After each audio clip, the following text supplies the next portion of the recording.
Hi, and thank you for joining us on another episode of Reaching for Research by Students for Students. My name is Paulina Garza, and I'm a junior here at the University of Arizona, and I'm studying MIS with a minor in Spanish and music. I am also a public affairs student assistant here at the Bio5 Institute. Today, I'm joined with another University of Arizona student, Melissa Garza. If you'd like to introduce yourself. Hello, my name is Melissa. I'm a fifth-year senior at the university. I'm studying biology, and I have a minor in biochemistry, and I am a student research assistant in the Schwartz Lab. You mentioned you work with Dr. Schwartz. Could you tell us a little bit about what you guys do in the lab, what the goal is, and what you do specifically? So the overall goal of the Schwartz Lab is to investigate the role of the EWS Fly1 fusion protein in Ewing sarcoma. My role in the lab is to further investigate the similarities between the Fly1 protein and the FET family of proteins in Ewing sarcoma, and we do that by modeling specific conditions in which those two, the two comparisons, Fly1 and the FET family of proteins, would thrive in, the conditions that they would thrive in. And could you tell us what Ewing sarcoma is? Ewing sarcoma is a pediatric cancer. It is a cancer of the bone and soft tissue. And the reason that we focus on Ewing sarcoma in the lab is because EWS Fly1 plays a significant role in the cancer, but it's not very well known how. So is it a common pediatric cancer? I don't have the statistic off the top of my head. It is one of the more common pediatric cancers, but I wouldn't say that it is a common cancer. Most people that do suffer with this cancer are between the ages of 10 and 20 normally. But yeah, like I said, it's not common for children to have and young adults. What led you to joining Dr. Schwartz's lab? Like, was it something within your major? Did he come in to talk, like in one of your classes? How was that process? So back in my sophomore year, I was part of a club, and Dr. Schwartz presented his research during one of our club meetings. And I thought it was super fascinating. I really loved the research that him and his team was doing. So I reached out and I asked if I could join his lab, and he allowed me to.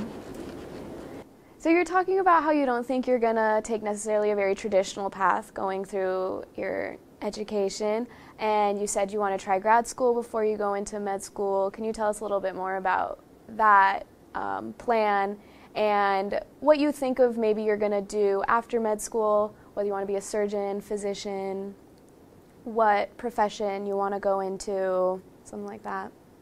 So after undergraduate, I think I would want to pursue, I've been really interested in pursuing grad school, mostly because of being in the lab. I've learned so much from the PhD students and the grad students, and that's kind of sparked an interest for me in going to grad school. I really like the field of microbiology, so I think that's something that I would want to go after. And if and when the time comes for med school, I think after, I would really like to be an orthopedic surgeon.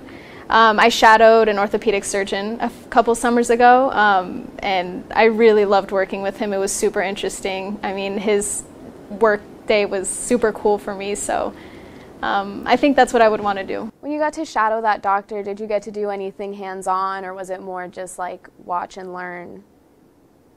It was just shadowing. I like observed a couple of surgeries, and they had me like bound in like a sterile like drape thing so that I wouldn't touch anything. So it was never like hands-on, but it was like super cool to be able to watch it and to like just like experience what the nurses are doing in the OR, what the doctors are doing, the scrub techs, everybody. It's like a fine-tuned machine. Like everything is it's super cool. I loved it.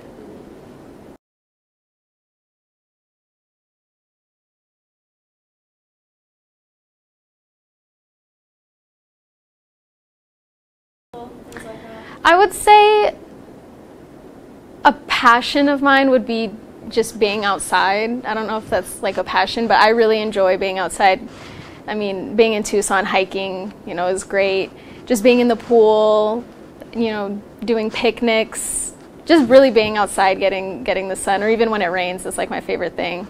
But other than that, I would say like painting and doing my makeup. Like, I know that sounds funny, but I just like working with like the small brushes. Like, I really enjoy that. I feel like it's very mesmerizing and very like calming. So I use it as like a stress reliever kind of. Yeah. So throughout the lab, you obviously learned a lot. What was your favorite part so far, whether it be something you learned or an experience you had in the lab or the people you met, or what are you going to miss from the lab?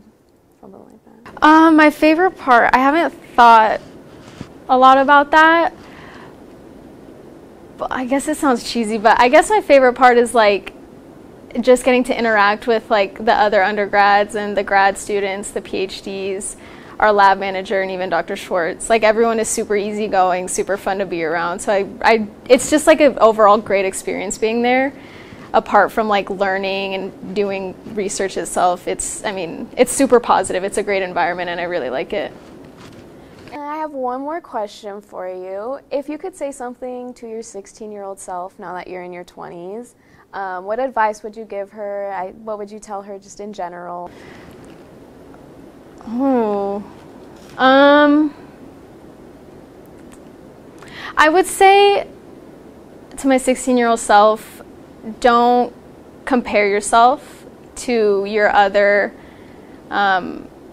peers that are pursuing the same career path as you, because one, there's a good chance that in a couple years everybody's going to kind of veer into their own specific path. So there's no point in comparing yourself. Your path is going to be unique to you. And two, comparing yourself really is only detrimental to you and your mental health. Like they say, your biggest enemy is you. So I just try to keep a positive outlook and try to tell myself that what I'm doing is good and that the path that I'm taking is the right one. Thank you again, Melissa, for joining us on this episode. Thanks. And thank you all again for tuning in. Please be sure to check out the other content we have on our page and make sure to follow us on Twitter, LinkedIn, Facebook, and Instagram.